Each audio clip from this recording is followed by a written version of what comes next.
I promised him a little extra time today, he's going to get it. So Brian Qualls is a trainer with Freedom Personal Development. He's trained business professionals from all walks of life on personal development skills that have made a difference in both their personal and professional lives. Corporations such as Harley-Davidson, State Farm Insurance, Wells Fargo, the National Association of Realtors have all given rave reviews for his life-changing skills Brian has been able to share with you today. Today's program, Brian is going to show us how to use our minds differently and effectively to achieve our personal best and all that works and work in our lives. So please welcome Brian Mills.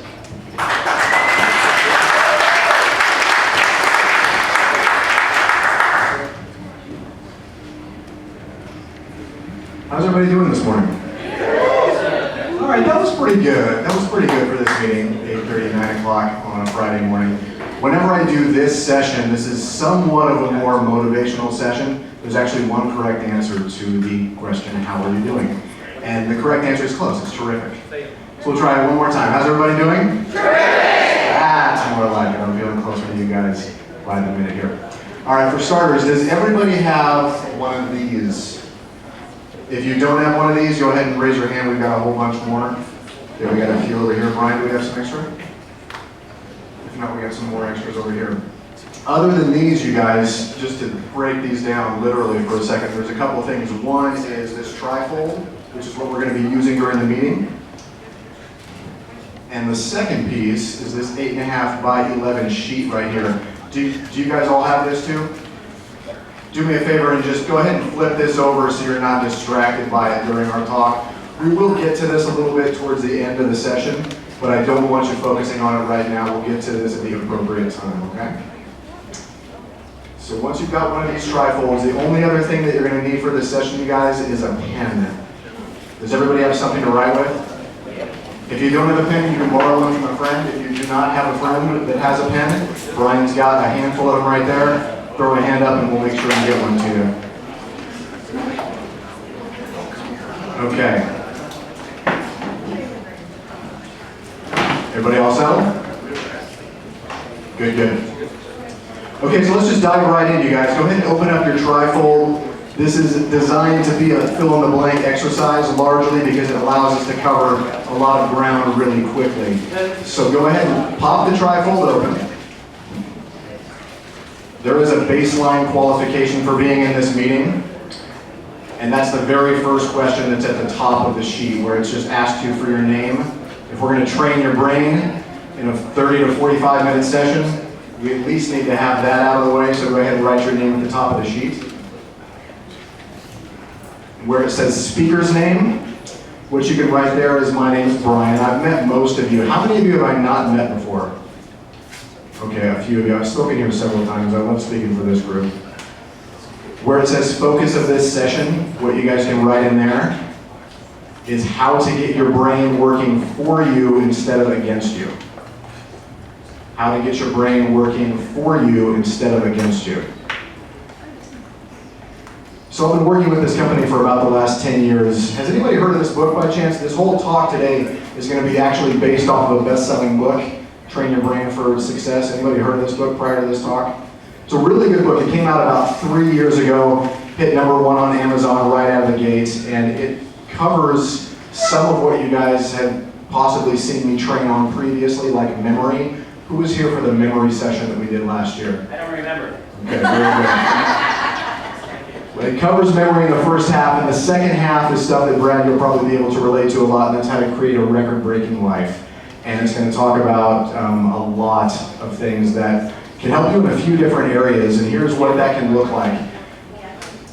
There's plenty of spaces to write notes in here, and there's 4 words I want you guys to write down right now on your notes. Just 4 areas of your life that you can dramatically improve by employing some of these strategies that we're going to cover today. The first one is your career. So go ahead and write down career. Can you guys all hear me okay? Good. The second one is relationships. Relationships. We've got career, relationships. The third one you can write down is physical health. Physical health. And then last but not least is finances. Finances. So the specific stuff that we'll cover is laid out here. We're going to talk about how your mind creates your life. We're going to talk about some of the unhelpful default settings that we all come pre-wired with. And if those are running the show, it can definitely get in the way of the results that you want to see happen in your life.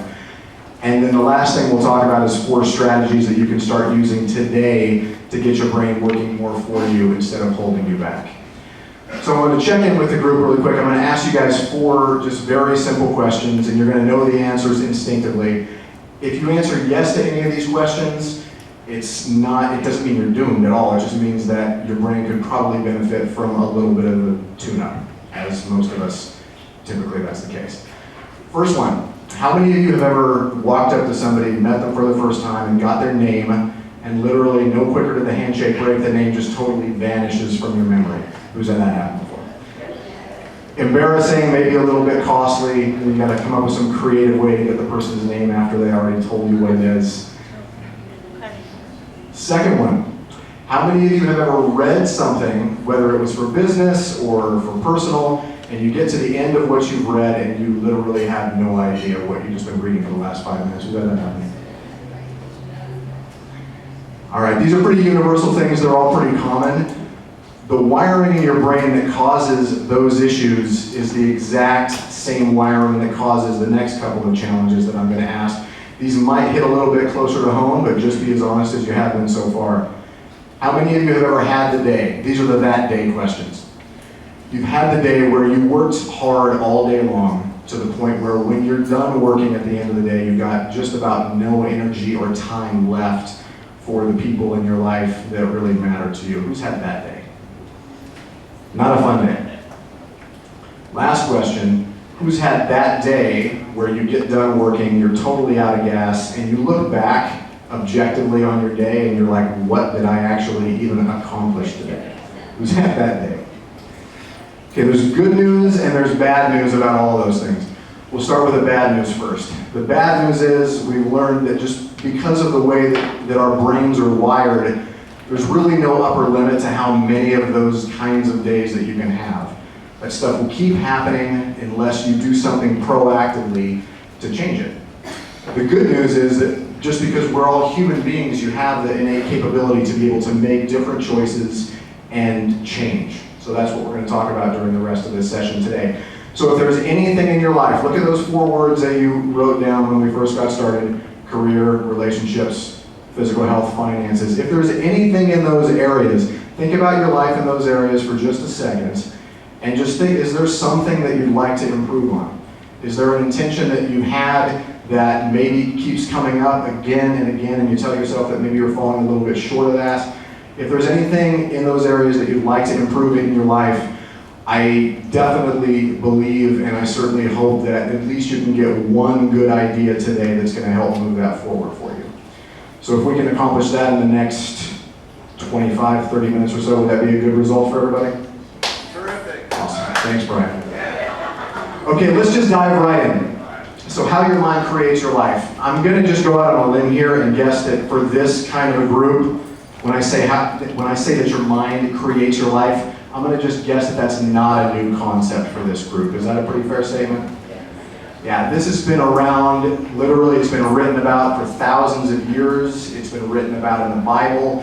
Any guru, author, coach, speaker that you're going to see talk about personal development is going to have some kind of a lesson based on how your mind creates your life. So it's not a new concept.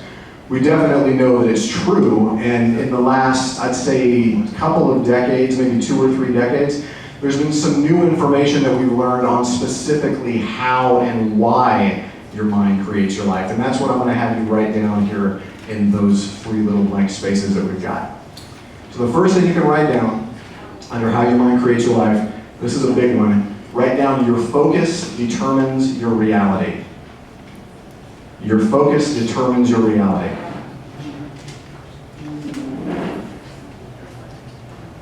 If we had more time, this would be really nice to get into a discussion with the group about, because there's a lot of ways that I guarantee you guys see this happen on a daily basis. To make it simple and to make the most use of the time that we have, let's just do a real quick exercise. Everybody just sit up straight for a second, get in a comfortable spot in your chair. I'm going to ask you again, this time, just 2 really easy questions. You don't need to close your eyes for this exercise. You're going to know the answers instinctively. But what I want you to do is when you're answering these questions, just really feel if it's different for you, answering one question versus the other. So the first question, how many of you have at least one problem in your life currently? Okay. Now I want you to just think about that problem for a second and just kind of focus on it for a moment, and I want you to just see how that feels when you're actively focusing on a problem. And yes, just focus on one for right now. Okay, go ahead and shake that off. I see some of you are shaking your head like you want to be done with this part. We can be done now. Go ahead and shake that off. The next one then, how many of you have at least one thing in your life that you're genuinely thankful for? I see the hands on that. Okay. Simple exercise. Did that feel different for anybody in the room, answering those 2 questions? How did it feel different for you? One's dread and one's joyous? Yeah, and you can actually feel it. I didn't even need to ask. I could just tell physiologically by watching the group, and I've done this exercise for hundreds of different groups, and it's the same result basically every time. I ask who has a problem currently. There's always a slight pause, which I've determined is people are just trying to pick one. And then what happens is the hands kind of slowly go up. The average height in the room drops by about 1 inch. So by focusing on your problems, you're actually making yourself shorter. And you can see even just the corners of people's mouths tend to droop just a little bit when they're actually taking the exercise seriously and thinking about a problem. Contrast that with, again, something that you're grateful for, big physiological difference. People's spine is straight, the hands go right up, people are breaking out in a smile. Totally different, just one real quick mental shift. Do you think there's a lesson that can possibly apply to selling when it comes to that exercise? Yeah, well, let's just think about it for a second. You're on some form of sales, right? Yeah. All right. So you're selling, you encounter a prospect, you have some interaction with a client. If you show up to that interaction after actively focusing and stressing out about the problems in your life, what does that create? It creates things like fear, maybe some resentment, maybe some anxiety, maybe some anger. It's going to create all this negative stuff that we're putting out there. Do you think that people that you're relating to when you're talking, you're given the exact same listing presentation that you always give, you're given the same content, do you think people can feel your energy when you're coming from a place of stress? Gosh, it's so true. And it's the most important thing we can do. I had to do it on the way to the meeting just a little bit today because I had a really busy week. And I found myself just feeling a little bit stressed out even walking into this meeting, which I'm very excited about doing. But focusing on that for too long is definitely going to be counterproductive, and you guys know that too. So you contrast that then with you show up to a meeting focusing on a place of gratitude, excitement, enthusiasm. People are going to feel that too. There's a real good sales lesson there, and this is something that Roger Seip, who's the author of the Train Your Brain book and one of my mentors in the speaking business, he talks about how a great habit to develop in sales is just learning how to condition yourself to consistently be the most positive person in the room. Seriously, if you do nothing else sales training wise in your life, but you really focus on trying to be the most positive person that you possibly can be in every setting that you're in, that alone is going to make a huge difference. Does that make sense? Because people are naturally going to be attracted to you. They're going to want to refer you more business. They're just going to find themselves wanting to work with you. And you guys are in a really competitive business. So the way that you show up is definitely going to make a huge impact on that. All right. Next one then, which you can write down for how your mind creates your life, is what you see is what you look for. What you see is what you look for. Anybody have any idea what I mean by that?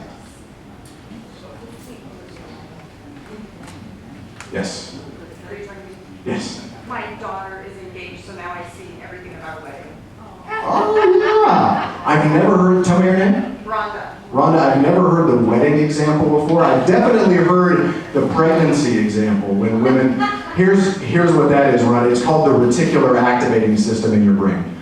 We've got so much stimulus out there in the world that we can't focus on all of it at one time.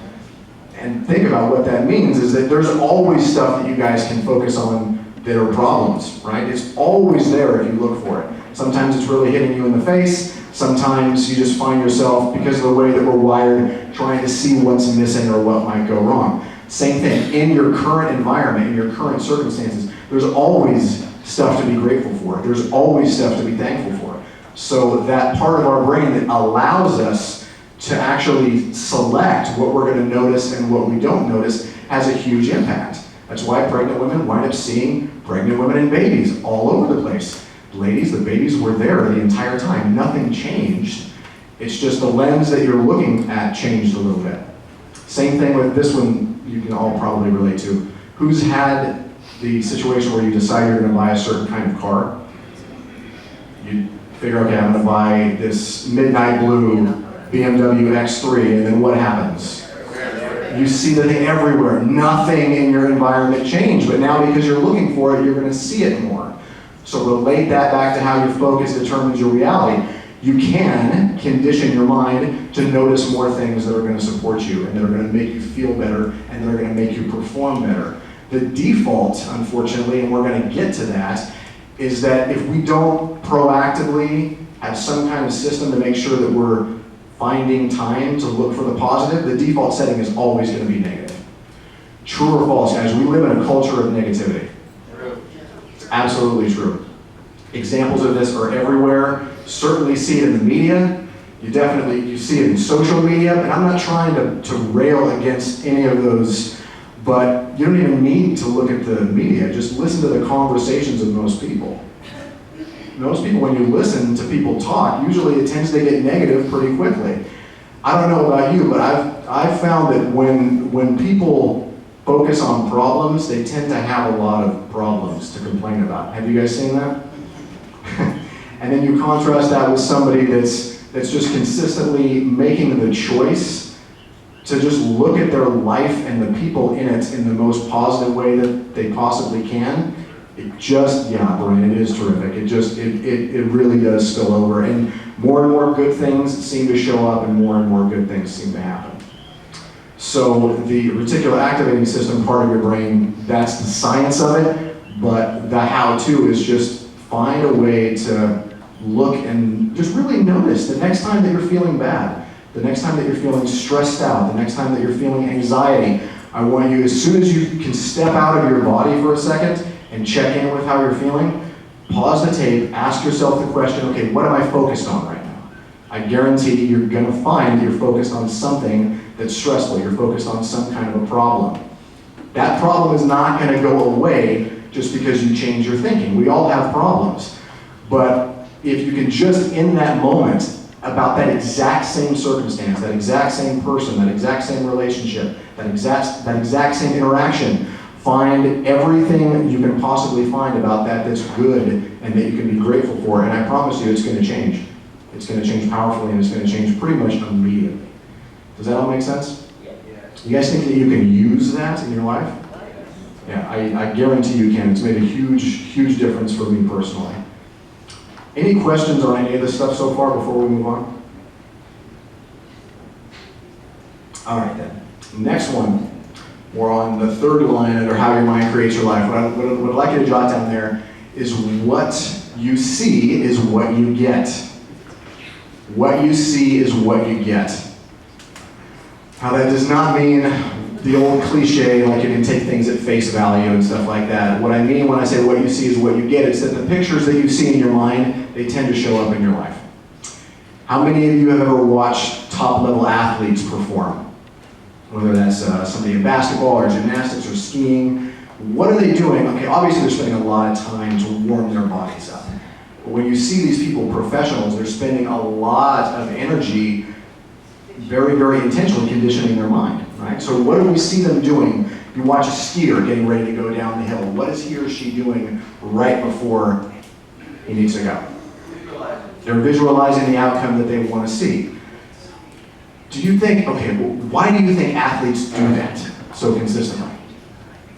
Why do you think they do it? Exactly, because it works. They've been trained from very high level coaches, psychologists, that they know that by visualizing the outcome as well as the result that they want to see happen, they're going to be more likely to then deliver the performance that gives that result. Do you all think that that only applies with sports? No. Do you think it applies in business? It absolutely does. We spend a lot of time, it's real easy to get caught up in, and again, default setting is negative. It's very easy to focus on what we don't want to see happen and get caught up in that. It's not that much more effort to proactively see just the way that you want to see a meeting go. Heck, just taking the time to get still for 5 minutes before you dive into your day or before you go into this meeting, to just get clear on what do you want to see happen? What's the next step? What specifically do you want to achieve from this particular interaction? Just doing that alone, then taking it one level farther and actually picturing it in your mind. Again, athletes do it because they know that it works. Hopefully you can use that in your business too. If you do, I know it doesn't take long before you start to see a positive change. All right, so now unfortunately we've got to get into some of the default settings in your brain that can act as a barrier to what you want to accomplish in your life. Guys, these are not character flaws. We're going to go through 3 of them. We're right here at the top of your sheet where it says the top middle, where it says your brain's unhelpful default settings. If you identify with any of these, if you're like me and you identify with all of these are not character flaws. This does not mean that you're doomed. This means that you're a human being, but these particular default settings, if they're running the show in any area of your life, there's really no way to grow or to progress without doing something proactively to counteract that negative default setting. First one that you can write down is our brains have a tendency to overemphasize negative inputs and underemphasize what? Positive inputs, exactly. Again, we've talked about this quite a bit so far. Default setting is going to be negative. We live in a culture of negativity. This is a survival mechanism, you guys. The reason your brains are wired to look for and to be hypersensitive to negative stuff does not serve you very well in your current life. But if you lived in the wilderness, how do you think that having a hypersensitivity to, or pardon me, I guess that was the right word, a hypernegativity. How would a hypernegativity, somebody please step in and help me. How would hypernegativity sensitivity help you if you were living in the wilderness a long, long time ago, do you think? Stay alive. Yeah, you're going to be able to stay alive because the negative is really negative in that situation. It's the grizzly bear that wants to eat you. It's the neighboring tribe that wants to steal from you or possibly even take your life. So we had a long, long time ago to really be scanning our entire environment for what's going to be out there to potentially harm us. That was a really helpful survival mechanism a long time ago. How that manifests right now is we're just always looking for problems. We're always looking for what can potentially go wrong. Second negative default setting then, this one's fun. Our brains are easily consumed with the urgent matters. We're on to point number 2 under your brain's default settings, by the way. Easily consumed with the urgent matters at the expense of the important matters. This is the good old urgent versus important debacle. Again, really good survival mechanism because if you live in the wilderness, urgent pretty much equals important, right? If a grizzly bear wants to eat you, when does he want to eat you? Now. He wants to eat you right now. You don't get to assess the situation and say, I'm sorry, Mr. Grizzly Bear. You're merely the urgent. I must focus on the important. It's not going to fly. The grizzly bear is going to eat you immediately, but nowadays the urgent is going to be that text message that's coming through when you're in the middle of a sales presentation, or it's going to be that email that pops in when you're working on something that you set aside time for that you know is really, really important, or it's going to be that knock at the door where somebody wants to come in your office and talk about something or have you potentially solve a problem for them. Those are interruptions, right? Who's ever had their entire day consumed by interruptions? It's very easy to do. And the default setting is your brain, even if you're focused on something, even if you know that there's an important use of your energy that you're ready to put forth right now, your brain just has this desire to see a squirrel and just go towards it. And it's just the way that it goes. So if you see that happening to you later today, nothing's wrong with you. It's just something that you need to be aware of and not just be pulled in that urgent direction. Even though that's going to be what you want to do, it's important to know when to draw that line and what that typically looks like for people. Actually, I have a really good book that I can recommend for all of you, other than obviously Train Your Brain for Success, which talks about this a lot. Who's heard of a book called Essentialism? Nobody in here has heard of that book? Okay, write this down. Essentialism is the title of the book. The author's name is Greg, I believe it's pronounced McGowan. It's McGewen. It is an awesome book. It's going to help you on this particular issue quite a bit in learning ways to not only really recognize what's actually important, but find some tools to help you stay on track with that and really know how to evaluate situations to warrant if that is the best use of your time or not. But again, the brain's default setting is always just going to be to get distracted. And what takes you guys a split second to get off track from the email or from the text message or from the phone call, scientifically, it takes somewhere between 4 to 20 minutes for your brain to actually get back on track to the degree that you were before you got distracted. So if you add up how often that happens during the typical day for people, this can be a really, really costly one. If you raised your hand and said you've ever had the day where you work hard, you get done, and you're just not really sure what you actually accomplished, it's that default setting running the show. Number 3, last but not least, is your brain instinctively craves safety over progress. Your brain craves safety over progress. As human beings, we all have this innate desire to want to grow and want to improve. How many of you typically set goals at the beginning of the year? Anybody do that? A bunch of you do. That's great. We all, just as a matter of being a growing human being, we tend to want to be better than we were the year before, and that's great. Unfortunately, your brain, when given the choice to take the actions required to grow, it's always going to resist. It's always going to want to resist you because your brain instinctively wants to be comfortable. It craves comfort. There's nothing wrong with having a comfort zone.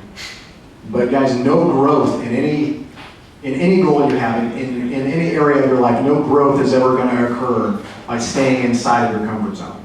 So there's a place to be comfortable, but if you want to grow, something I can have you write down is just get comfortable being uncomfortable. Get comfortable being uncomfortable.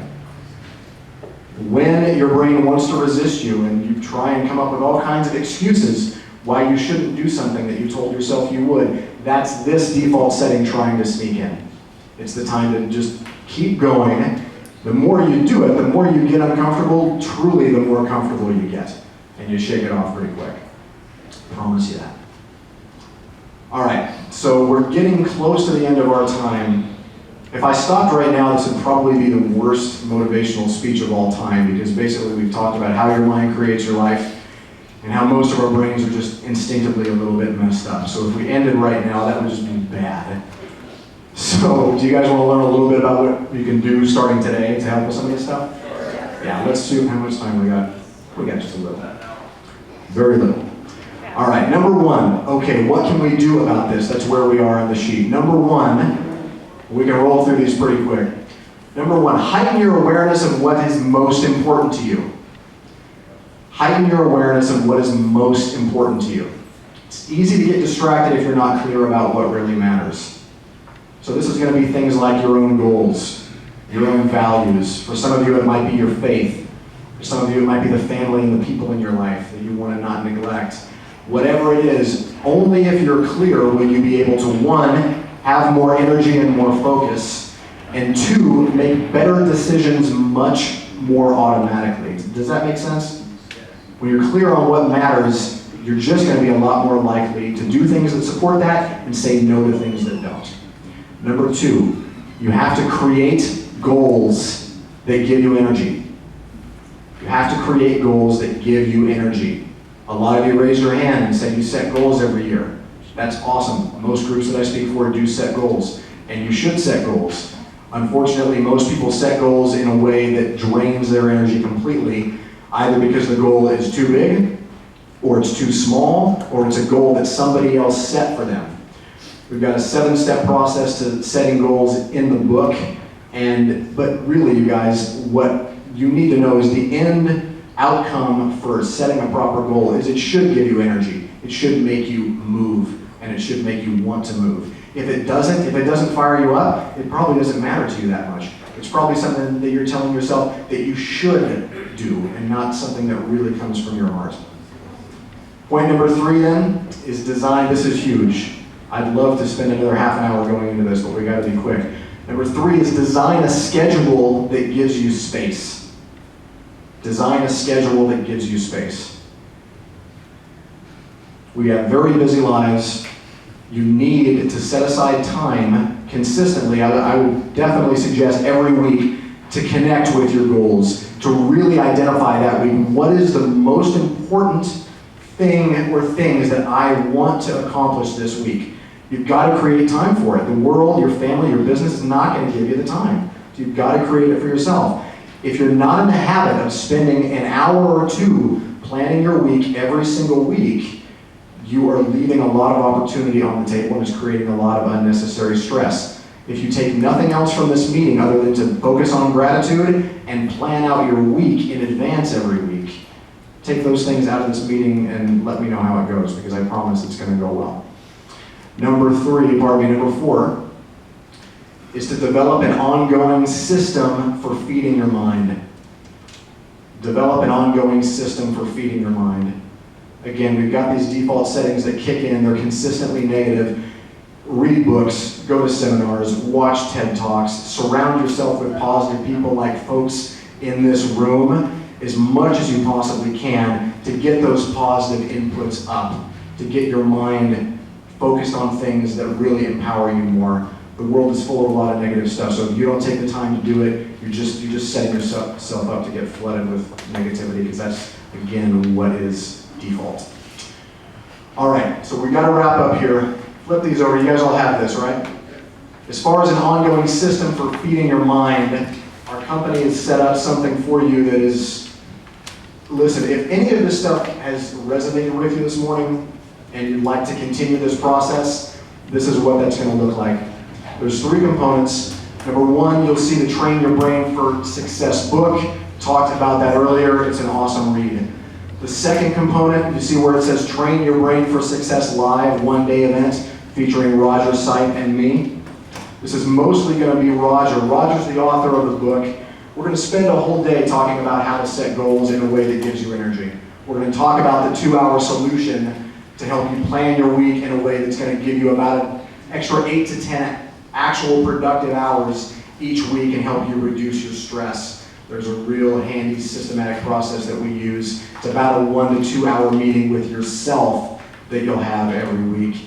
You'll learn, you're going to have a lot of fun and you'll be around some great people. It's going to be about 50 to 75 people in this particular event. And as you'll see, we're still deciding on the venue because this was just put on our calendar literally on Tuesday. It's either going to be in Pleasanton or it's going to be in San Ramon. If you wind up coming, we're open to suggestions on venues for this, absolutely. But it will be from 9 a.m. to 4 p.m. The last component, do you guys see where it says Train Your Brain for Success Weekly Coaching? Okay, true or false? You can change your habits in 1 day. It's false. A 1-day event, a seminar, a book is all great. If you want to change, it takes time to develop new habits and new ways of thinking. So we've set this up where, as you'll see there, you get an entire year worth of weekly. They're about 15 to 20-minute videos, very digestible, very easy. You do those throughout the course of the year to really help create some lasting change. So what it says here, you see the total package is $1123, where it says VREN 821 meeting special tuition. What I've done is I'm just giving you guys basically the deepest corporate group discount rates that we can for this package. So where it says $1123, please go ahead and cross that out. which you can write down where it says VREN 821 special tuition, just write down $397. $397. And if you want to bring someone in your family with you, a spouse, a staff member from your office also counts as family, it's just $99 additional for that. Enrollment process is super easy. You guys see the very back part of your trifold where it says enrollment information. You just tear that off like so. Where it says workshop at the top, it's also written on your sheet. TYBCA is the workshop series code. It's also right there on your sheet. Super clear, fill out your basic information. Credit card or check is fine. You can see you can break it into 4 monthly payments if you want to, if that helps you. So it comes out being around $99 a month for a year's worth of personal development. If this resonates with you, great. We'd love to spend some time with you.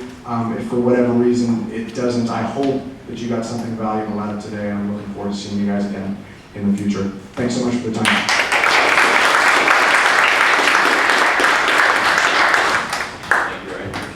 Thank you very much. And give another round of applause for our speaker.